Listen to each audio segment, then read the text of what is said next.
In this week's In-Ear Insights, marketing and marketers, and I certainly hold myself to, my hand is up for this, tend to be a little self-centric. We tend to think, here's what we think the customer wants. And there is some precedent for that. Steve Jobs is famously quoted as saying, you know, I know what the customer wants, even if they don't. Henry Ford was famous for saying, if we'd asked the customer what they wanted, they would have said faster horses. So there is that aspect to it. But on the other hand, there is also the voice of the customer. And now in today's era, we have more data about the customer than we have ever had before. So Katie, when we're thinking about how do you balance what you see as sort of the vision of the product, the service, the company as a leader with what the customer says they want and the voice of the customer, how do you find that balance? Well, it's an interesting conversation because what we're really talking about is innovation versus solution. And sometimes they're not the same thing. Thomas Edison, needed to create these inventions, but like nobody was necessarily knowing that these were problems. He was just like, let me see what this does. Let me see what this does. Much like you, like his famous last words were probably like, what does this button do? And so you need those experimental mindsets, those visionaries, those innovators to keep sort of pushing what's possible. But that doesn't always translate into, okay, I'm sitting here at my computer every day. Do I need, I don't know, I'm just going to make this up completely, like a teleportation device that brings down a robot that actually serves me like a single serving of coffee that I didn't even know I asked for. Like, as I'm saying it out loud, I'm like, yeah, absolutely, I need that.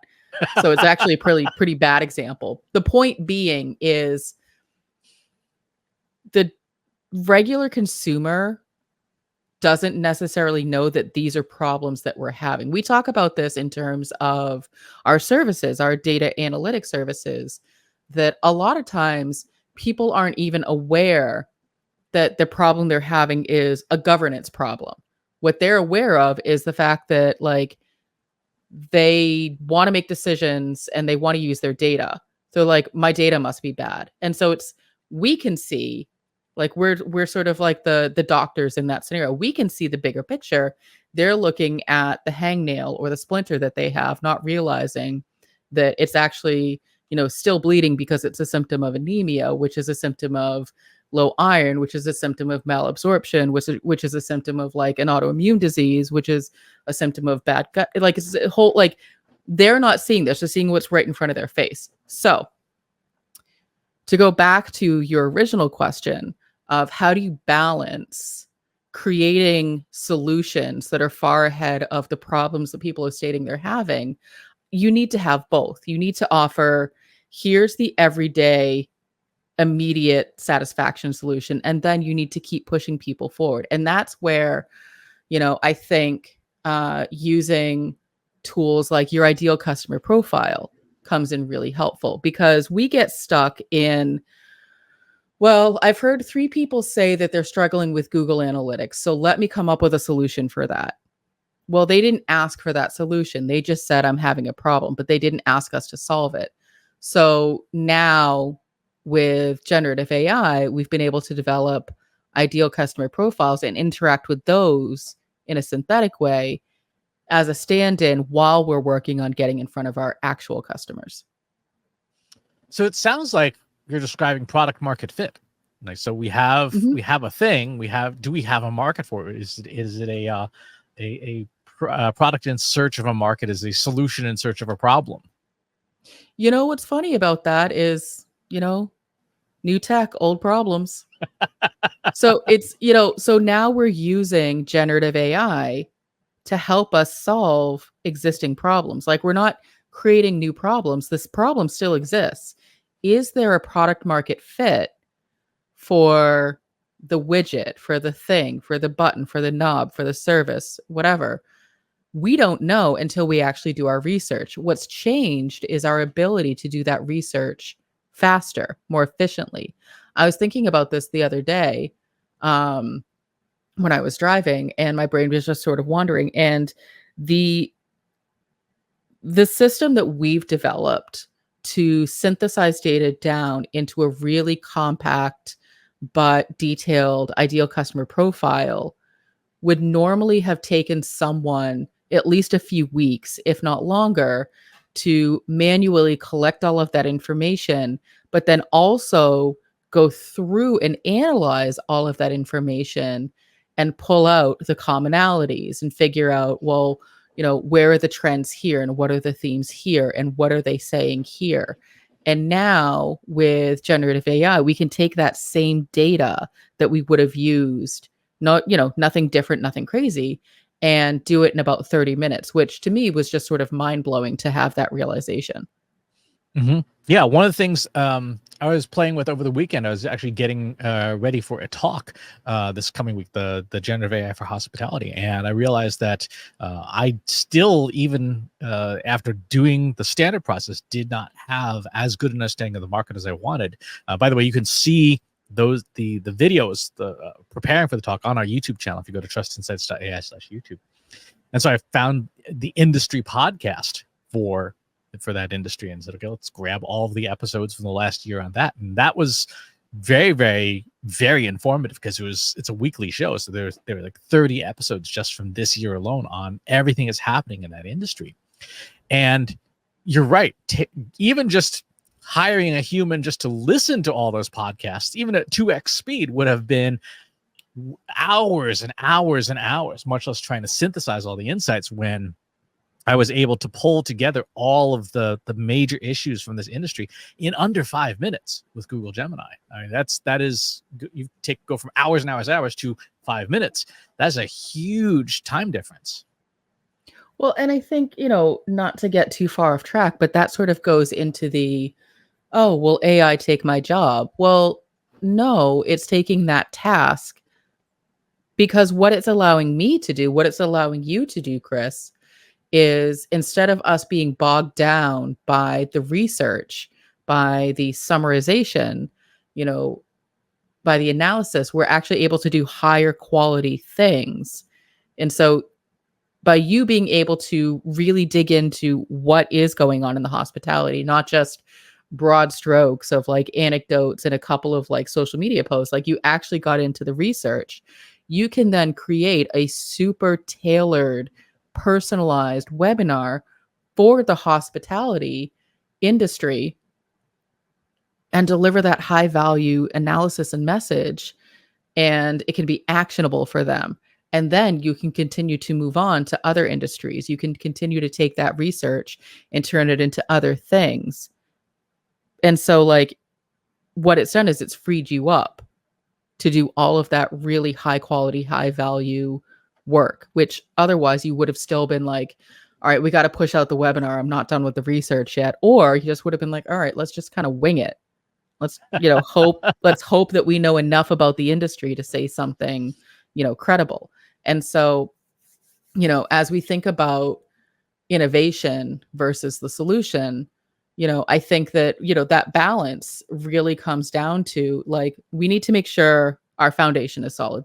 Those are our solutions. We've always said that, so our data governance, we need to make sure that that's in place. We need to make sure we know, oh gosh, I guess probably the 5 Ps, if I'm really being honest about it. The 5 Ps, for those of you who aren't aware, is the Trust Insights framework. It's purpose, people, process, platform, and performance. And so your solutions come from the 5 Ps. So what is the problem you're trying to solve? Who are the people involved? What is the process to do this in a repeatable, scalable way? What are the tools and platforms that you're using? And how do you measure success? And so I feel like you can have both tracks running in parallel. So you have your 5P track of here's what people need, here's how we're going to solve that problem. And then you can take that and say, okay, we've solved the problem.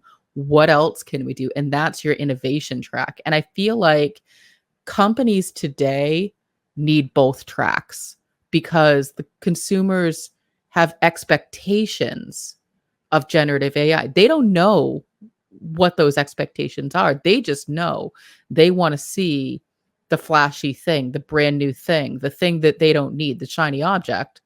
But at the same time, they still need their regular problem solved as well. So dig more into that, because I think that's important. Product market fit is about saying, here's the thing, and then Mhm. here's the market, and does the thing do what the market needs? So you have the Right. purpose, which is essentially the market, and Right. then the fit is the performance. Does the product fit the market? And then you have Yeah. the pieces that align to that. We were recently working on a very, very detailed analysis for the pharmaceutical industry, and one of the things you had pointed out was, I don't know how this product that we've created fits the intended market, which is the executive of this pharmaceutical company. Mhm.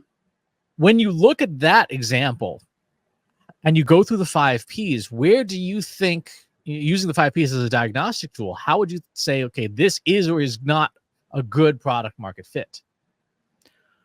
I would want to really double down on the purpose and people.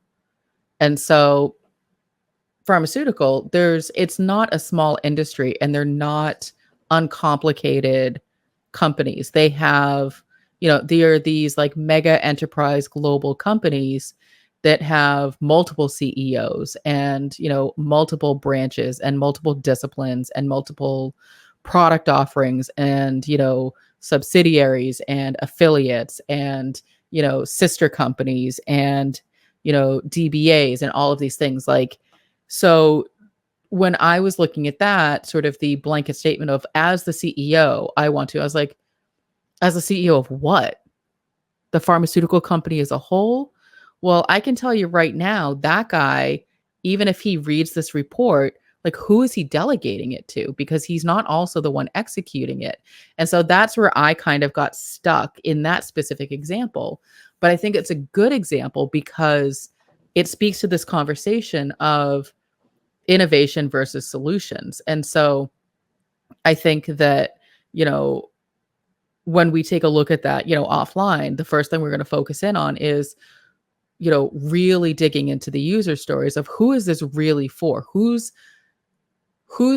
going to take action on it from the performance and then work backwards from, okay, if it's the marketing director, then who does the marketing director report to? Who's giving the marketing director their feedback and their action plans and their strategies and their competitive analysis? Like, what does that look like?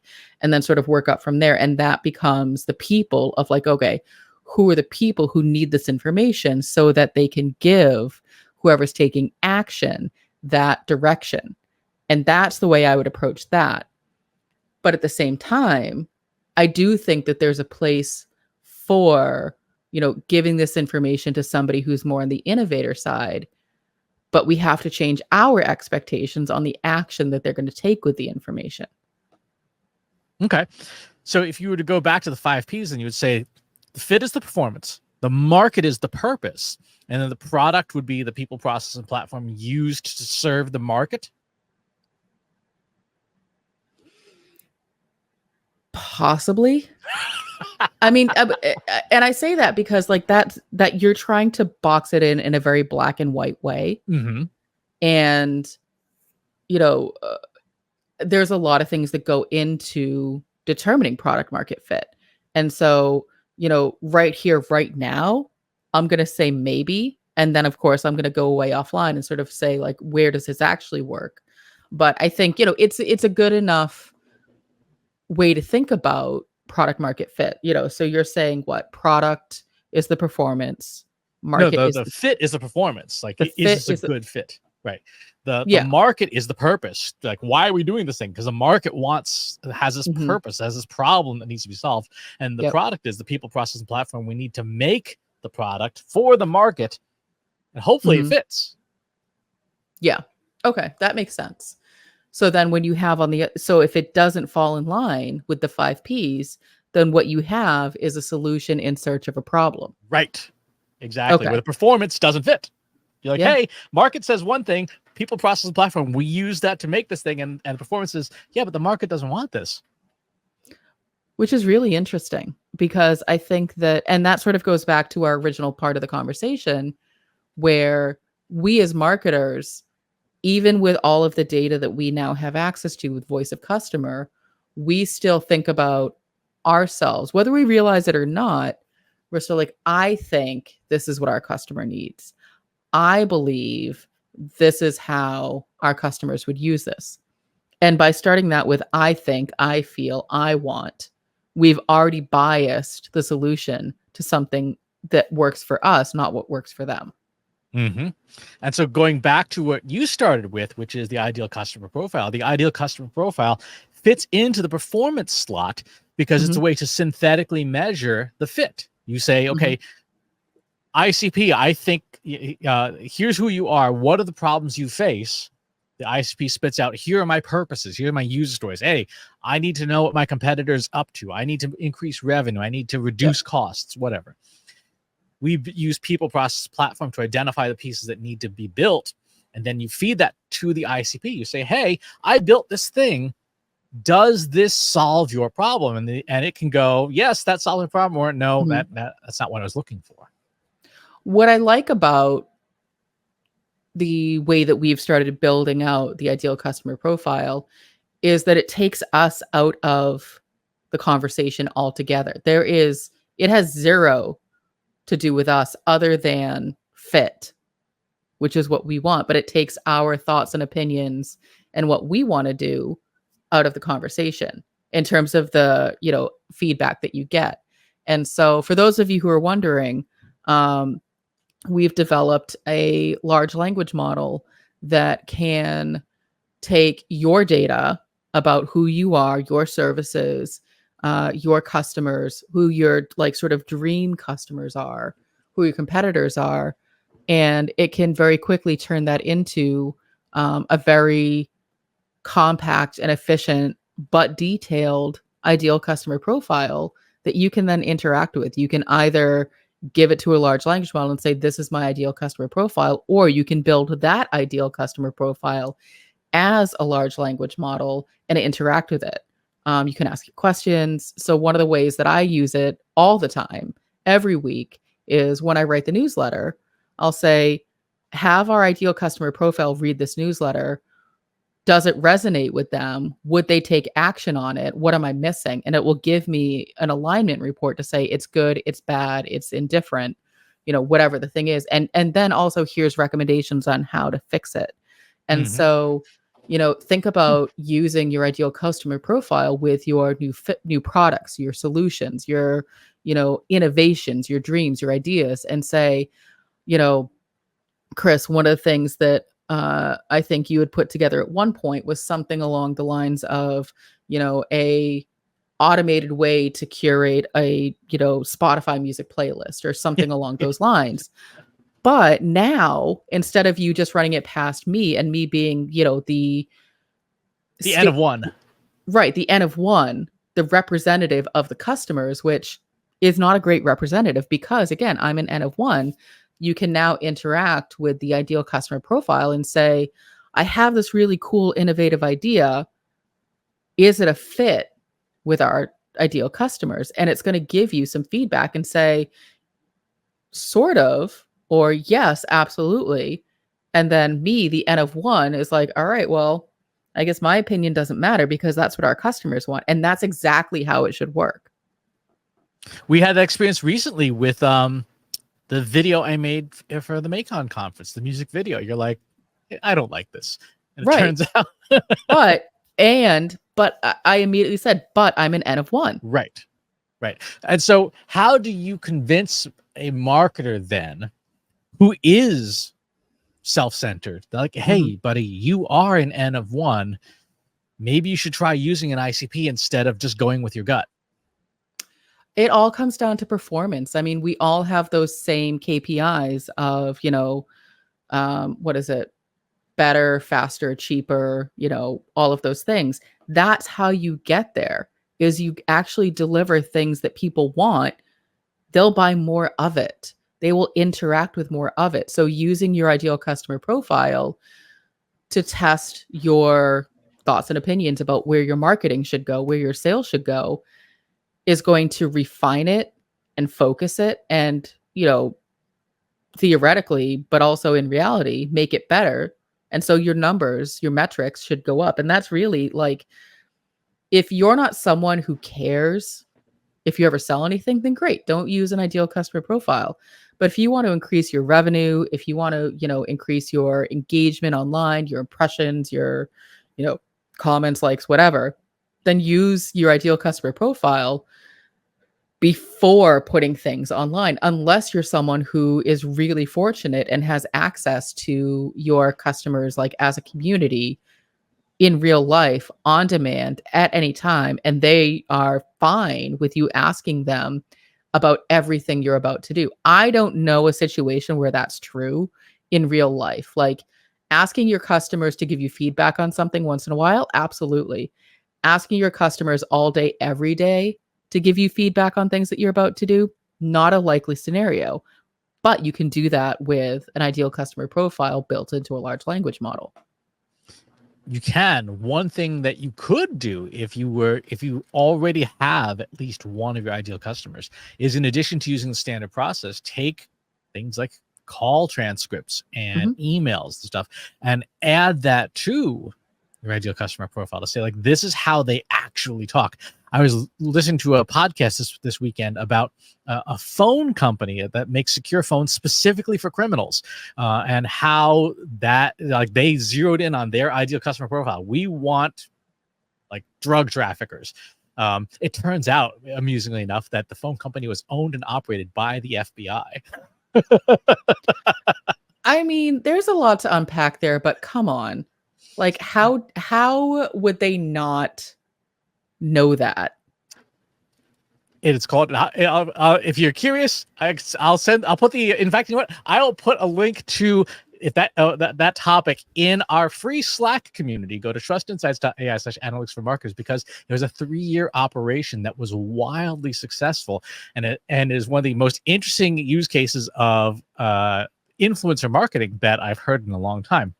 But it is using things like understanding your customer, your ideal customer profile. Who is our customer? What do they care about? And how can we make a product that they desperately want? And they did a really amazing job. So I think to wrap up, the ideal customer profile is a good mental check to say, am I doing this for me, or am I doing this for my customer? It's a great way to do product market fit. It's a great way to understand the purpose, the people, the process, the platform, and the performance, to make sure that you have product market fit and you're not just making things that nobody asked for except for you. If you've got some stories you'd like to share about product market fit and perhaps how you're using artificial intelligence to it, pop on by our free Slack group. Go to trustinsights.ai/analytics for marketers, where you and over 3,500 other marketers are asking and answering each other's questions every single day. And wherever it is you watch or listen to the show, if there's a channel you would rather have it on instead, go to trustinsights.ai/TI podcast, where you can find us on the places that podcasts are served. Thanks for tuning in, and we'll talk to you next time.